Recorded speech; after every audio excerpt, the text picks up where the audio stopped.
राजकारणामध्ये कुणाची नक्कल करणं दुर्मिळ नाहीये। मोदींपासून राज ठाकरेंपर्यंत अनेकांनी नक्कल केलेली आहे। पाहूयात राजकारणातल्या नकलेवरचा हा स्पेशल रिपोर्ट। एक करके मैं आपके अंदर से आपके अंदर जो प्यार है उसको निकालूंगा और आप सबको कांग्रेस में बदलूंगा। 5 वर्षांपूर्वी लोकसभेत भाषण करताना राहुल गांधींनी अचानक पंतप्रधान नरेंद्र मोदींना जादू की झप्पी दिली।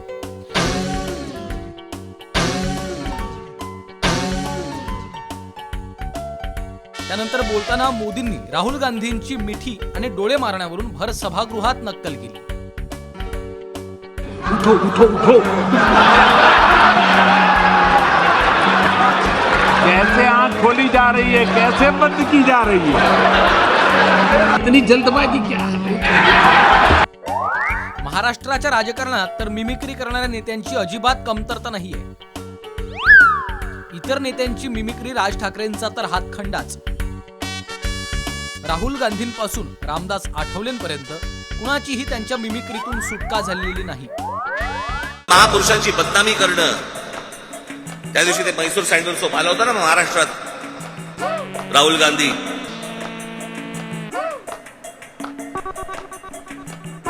गुळगुळीत मेंदूच आहे।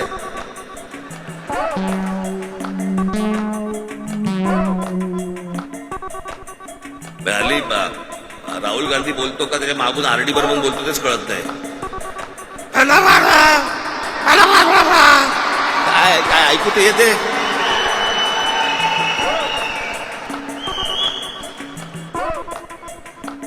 अरे गधड्या, तुझी लायकी आहे का रे सावरकरांवरती बोलायची?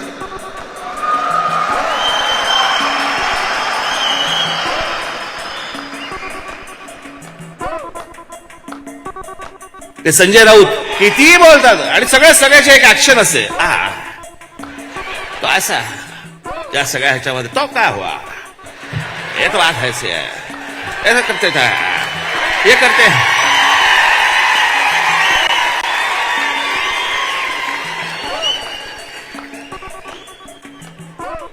चॅनल लागलं की हे सुरू, कॅमेरा हटला, हा बाकी काय चाललंय सगळं एकदम व्यवस्थित वगैरे।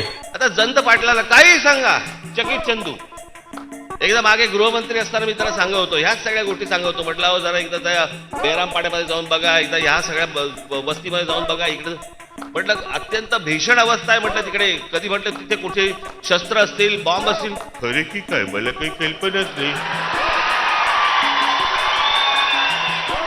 सतत चेहरा चकित चंदू, आश्चर्य झालेलं असतं, सारखं आश्चर्य।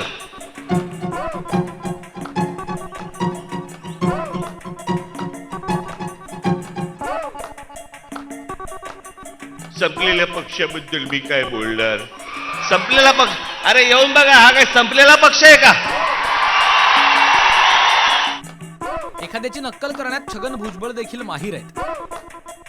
सध्या मराठा आरक्षणावरून छगन भुजबळ आणि मनोज जरांगे पाटील यांच्यात जोरदार खडाजंगी सुरू आहे। एका भाषणात भुजबळांनी जरांगेंचीच नक्कल केली। तो जरांगे बोलतो, ते काय राष्ट्रपति है काय को गया हमारे गांव में, घर में झोपने का ना, गपचिप झोपने का, डोके को तान दे रहा है उगाच के उगाच।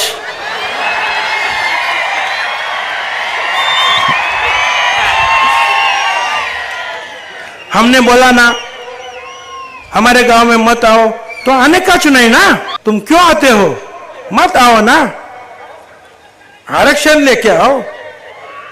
इकडे येऊन काहून बोलता तुम्ही, इकडे येऊन हमारे दुख पर मीठ सोड रहे है तुम। टोलेबाजी आणि नकलांमुळे राजकारणात रंगत येते। आतापर्यंत तर त्या नकला खिलाडू वृत्तीने घेतल्या जात होत्या, पण आता राज्यसभेच्या सभापतींच्या नकलेमुळे राजकारण पेटलंय। ब्युरो रिपोर्ट, साम टीव्ही न्यूज।